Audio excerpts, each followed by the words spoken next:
Meet me.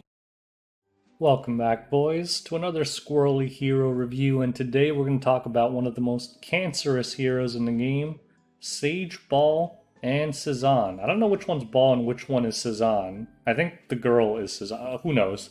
But basically, he's an extremely powerful hero, and as always, we're going to talk about his abilities, his builds, a quick PvP showcase, and then we'll summarize. Let's get started. So Sage Ball's abilities, look at all these sleeping things. So his S1, let's read it. At max Mola, 75% chance to sleep for one turn, and if he actually lands to sleep, it increases his CR bar by 20%. It also does not trigger dual attacks, so you don't have to worry about one of your bozo teammates waking them up after you land to sleep. So pretty excellent S1. And if you have the luck, you can actually perma-lock people down. His S2 is bonkers. At max Mola, 100% chance to dispel one buff, assuming it doesn't get resisted, and an 85% chance to put them to sleep. More importantly, when the skill is available, he gets a 20% CR push at the end of every enemy's turn. So let's say you were like in the middle of the CR bar 50% and two of the enemies go, you're immediately pushed up the front. And this is why a lot of people will just try to hold their S2 and just basically turn cycle over and over with Sage Baal. Now his S3. Used to be one of the most laughable abilities in the game, but now it's excellent. He attacks with Evil Eyes. When the enemy is defeated, it silences all remaining enemies for one turn before recovering the caster to max health. Full heal.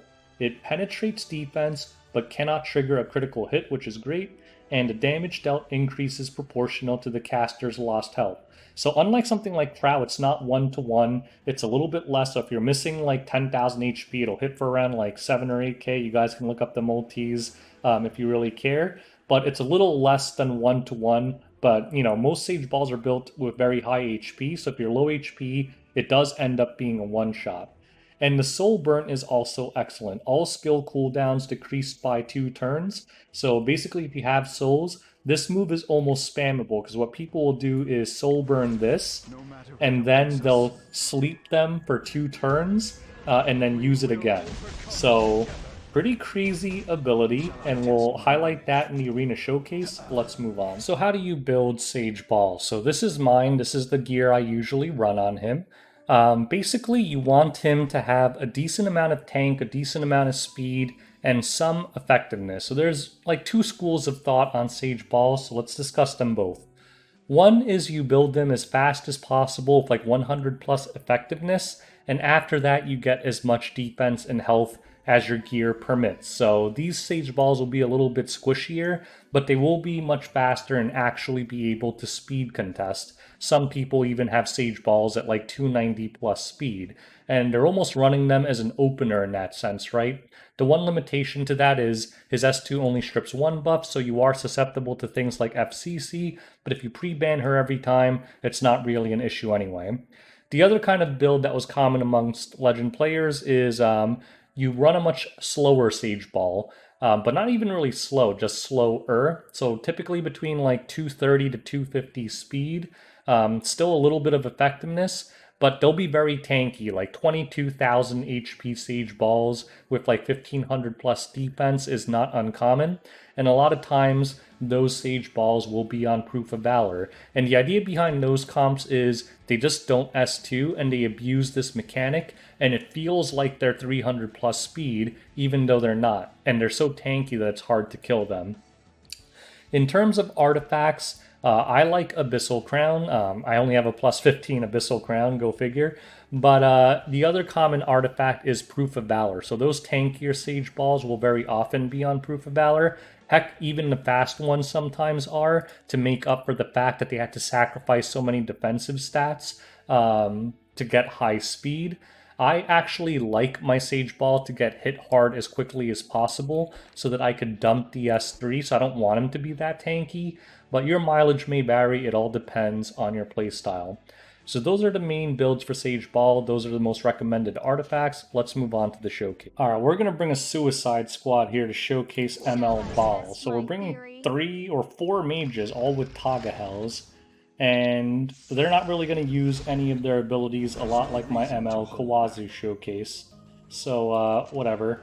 Let's do this. We stunned and slept that thing, that's great. And we'll S3 with Basar. My C-Dom and Carrot are not allowed to use their abilities, because we want this to be a Sage Ball showcase. Alright, so we get hit here. Look, Sage Ball just keeps pushing himself, right?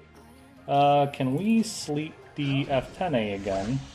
We can. Not only do we sleep it, we stun her as well. So let's just tickle stuff with this. Alright. And then G-Purge is about to go. Hopefully doesn't stun my ball. Don't stun the ball. Alright, ball resisted because he has effect resist. And now we're going to burn this. And who should we wipe out? You know what? We're just going to go straight into the Arby. Let's wipe out this Artemis. So huge damage. Arby comes back. Boom. Alright, F10A shakes that off. Let's try to sleep them. We sleep all of them, which is fantastic. It's a Sage Ball solo, boys. Okay, now we're gonna burn this, and we're gonna wipe out RB again, and silence their whole team. Oh, F10A did not get silenced. That's bad news, Bear. Ooh. But we cut. So what we can do is, should we sleep? Yes, let's try and sleep them. We sleep the F10A, which is great. We take a lot of damage. But now we can do this again. And now we're going to wipe out the F10A before she S3s. And that's why we wanted those souls. These dual attacks are pretty killer, though. Let's try and sleep this Alencia. We do not get it. Ow.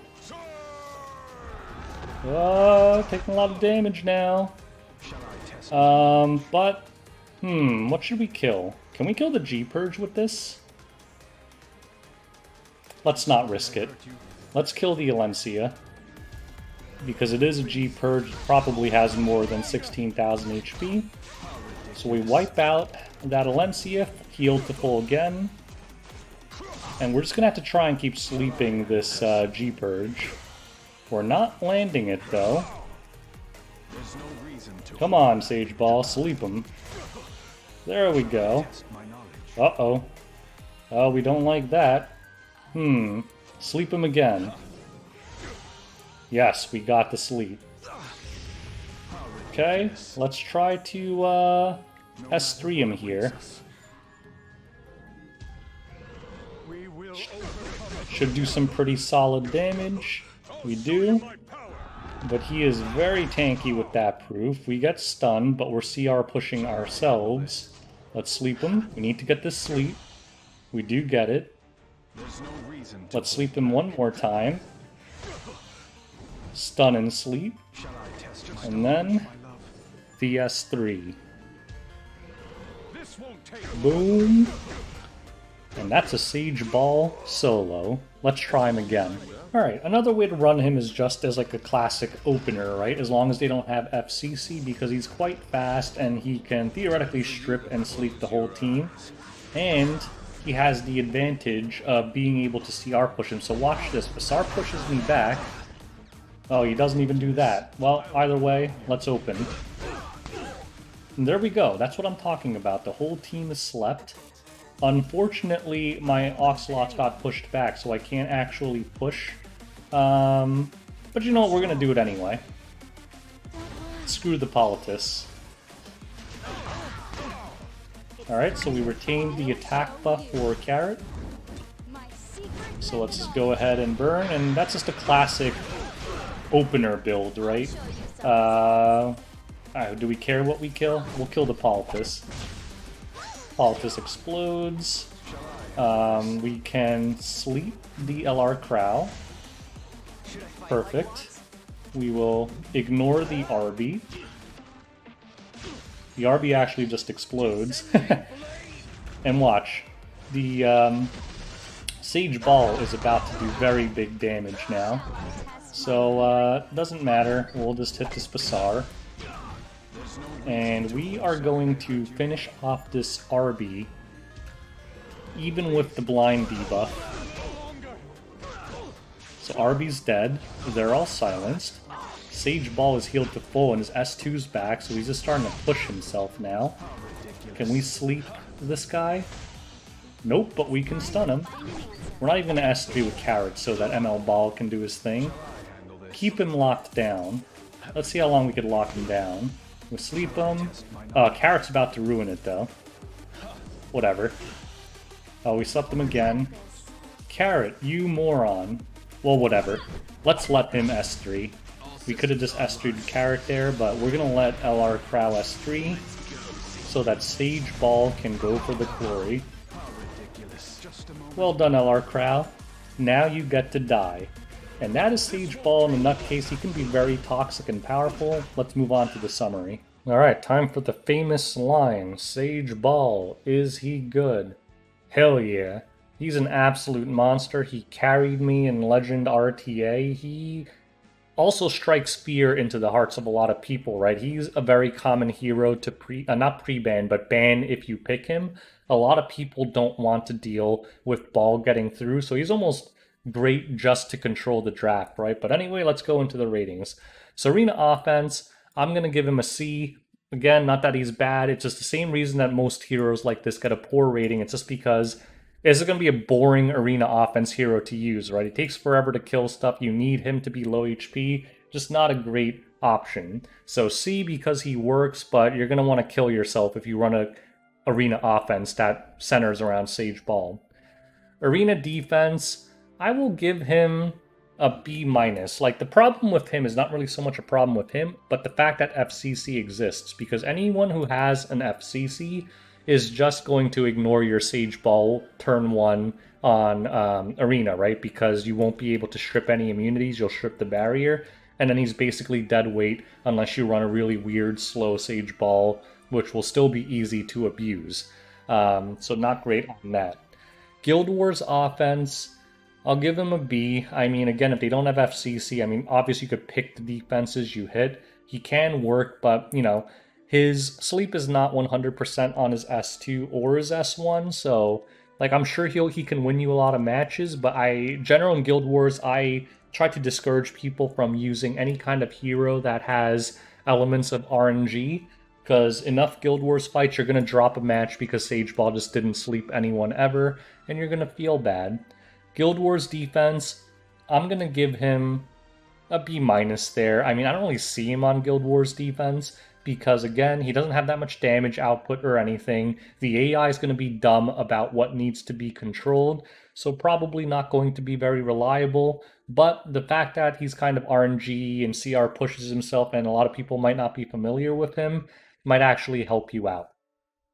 RTA, I'm going to give him an A+. Not quite S tier, but, you know, honestly, not that far from it. Like, against a lot of cleavers and stuff, like, he is just a very good tool to have in your toolkit. Against cleavers, if you run them with, like, G-Purge, you don't even really need to speed contest them, because unless their turn 1 locks him down completely, he can push himself and then just counter-initiate on the entire team, so very strong there. But even against non-cleave teams, if you have enough effectiveness to reliably land on bruisers with 100 effect resist, mine didn't, you can absolutely lock down teams with him. Like, just turn cycle so fast, put everything to sleep. If they use AoE abilities, they risk running into his S3 and getting blown up immediately, and this is pure damage, ignores defense. Granted, it doesn't hit anywhere near his Crows, but if it did, it'd be super broken. So he's just a very toxic RTA here to deal with, and I will say that if you draft him, expect him to get banned a lot, because a lot of people just don't want to deal with this, and that's a pretty clear sign that's a very powerful hero.